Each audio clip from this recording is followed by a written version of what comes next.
రైతులను ఆదుకోవడంలో కూటమి ప్రభుత్వం విఫలమైందని మాజీ మంత్రి బొత్స సత్యనారాయణ ఆరోపించారు. వర్షాల కారణంగా పంటలు దెబ్బతిని రైతులు అల్లాడుతుంటే సీఎం చంద్రబాబు మాత్రం అవేమీ పట్టించుకోకుండా విద్యుత్ ఛార్జీలను పెంచి ప్రజలపై అధిక భారం మోపాడని ఆయన మండిపడ్డారు.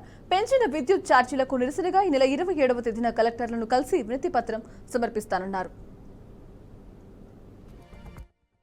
వర్షానికి ఆ పంట అంతా కూడా తడిచిపోవడం, దాంతోపాటు ప్రొక్యూర్మెంట్ ఏదైతే ధాన్య సేకరణ చేస్తారో ప్రభుత్వ విధానం సరిలేకపోవడం వల్ల వాళ్ళు ఇబ్బందులు పడుతున్న నేపథ్యం పత్రికలో కూడా వచ్చాయి. అది మేము చెప్తున్న మాట కాదు, అన్ని పత్రికలు, అన్ని మీడియా కానీ, ప్రజలు కానీ, రైతులు అందరం కూడా ఒకేసారి ఏగా వచ్చడంతో గొంతెత్తి ఆ వైఫల్యాన్ని చాటాయి.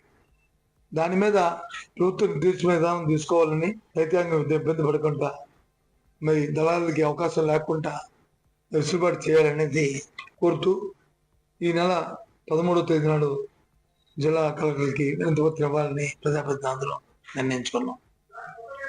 ఆ దశగా 13వ తారీఖు నాడు ఏ జిల్లా కలెక్టర్ ఆ జిల్లా మన పెద్దలందరూ వెళ్ళి జిల్లా అధ్యక్షుల ఆధ్వర్యంలో ఆ కార్యక్రమం చేయాలనే దానికి.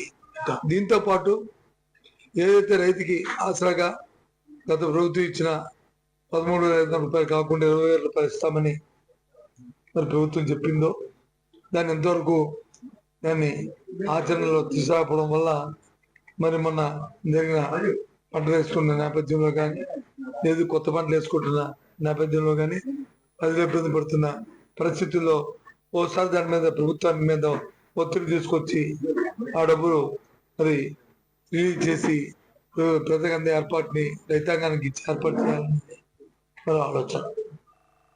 కోతలు జరుగుతున్న సమయంలో కోస్తా జిల్లాల్లో ముఖ్యంగా